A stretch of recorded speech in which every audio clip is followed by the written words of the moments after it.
It's exciting to meet beings of greater mind or lesser mind. And where does it end? It doesn't end. It doesn't end. We do not want to accept responsibility. We do not want to accept our greatness. So it's very easy for any system of thought, religious or otherwise, that comes along. It's very easy to play on that, to play on our insecurities, to assure us all is well, we'll all be taken care of. We lap that up. So don't blame religion. Blame our own insecurities, which has allowed religion to flourish and which has allowed so many systems of thought that are disempowering to flourish throughout human history. That's why we can't get out of it.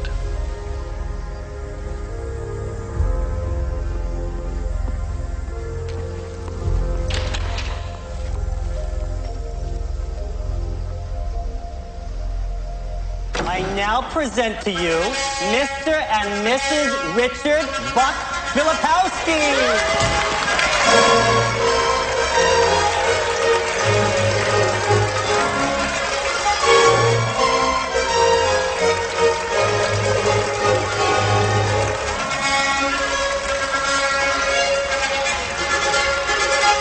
Experiencing something in the present day that is a trigger to something that is very emotionally charged for us. So now we have become even more disconnected from the reality of what actually is.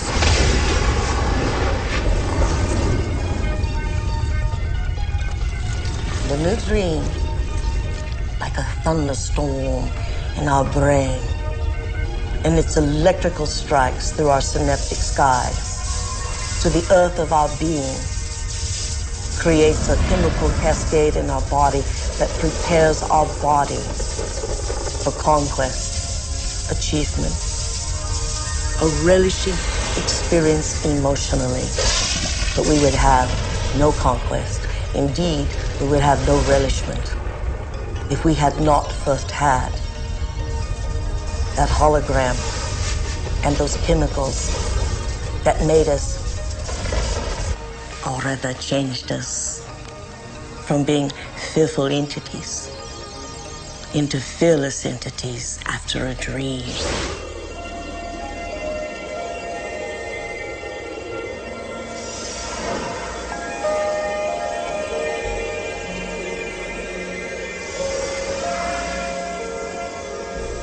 The frontal lobe is the crowning achievement of the human brain. Frontal lobe. This frontal lobe allows us a distinguishedness to change our minds. Through the workings of the nervous system and the particular way that it implements quantum effects. Very distinct, specific way, not general, not fuzzy, not imprecise. That it absolutely does open the door for free will being a possibility that does not violate modern scientific tenets, and that's consistent to a certain extent with people's subjective impression that we do have free will. What separates us from all other species is the ratio of our frontal lobe to the rest of the brain. The frontal lobe is an area of the brain that's responsible for firm intention, for decision making, for regulating behavior, for inspiration. It is the seat of what causes us to take information from our environment and process it and store it in our brain to make decisions or choices that are different than the decisions and choices that we've made in the past. The brain is made up of tiny nerve cells called neurons.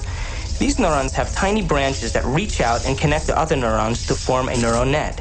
Each place where they connect is integrated into a thought or a memory. Now, the brain builds up all its concepts by the law of associative memory. For example, ideas, thoughts, and feelings are all constructed and interconnected in this neural net, and all have a possible relationship with one another. The concept and the feeling of love, for instance, is stored in this vast neural net. But we build the concept of love from many other different ideas. Some people have love connected to disappointment. When they think about love, they experience the memory of pain, sorrow, anger, and even rage. Rage may be linked to hurt, which may be linked to a specific person, which then is connected back to love. Every observation can be looked upon as a quantum measurement. This quantum measurement produces memory. We always perceive something after reflection in the mirror of memory. It is this reflection in the mirror of memory that gives us that sense of I-ness, who I am. The brain does not know the difference between what it sees in its environment and what it remembers, because the same specific neural nets are then firing. We know physiologically that nerve cells that fire together wire together. If you practice something over and over again, those nerve cells have a long-term relationship.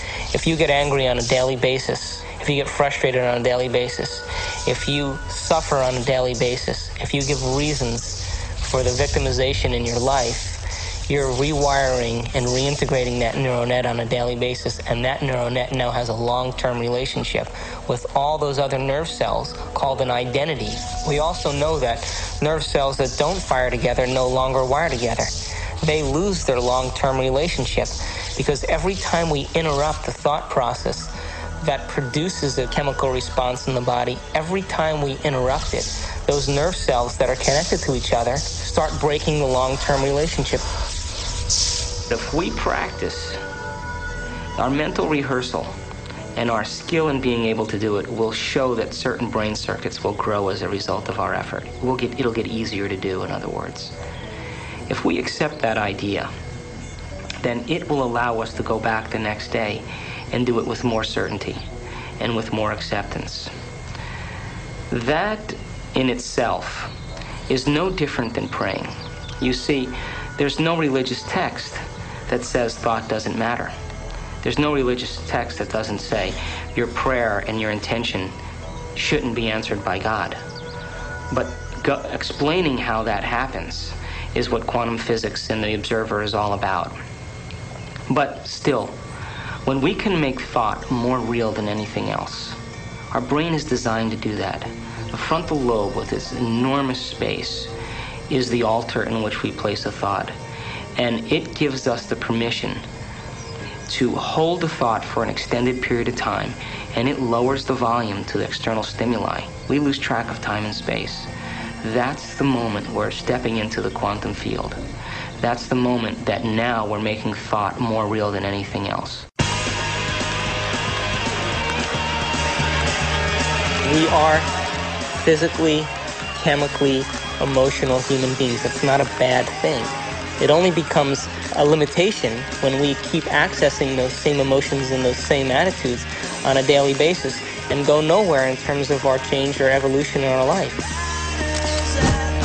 How can we say that we have lived fully every day by simply experiencing the same emotions that we're addicted to every day?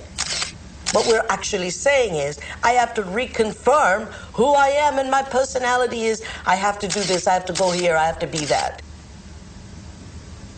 A master is quite a different cat.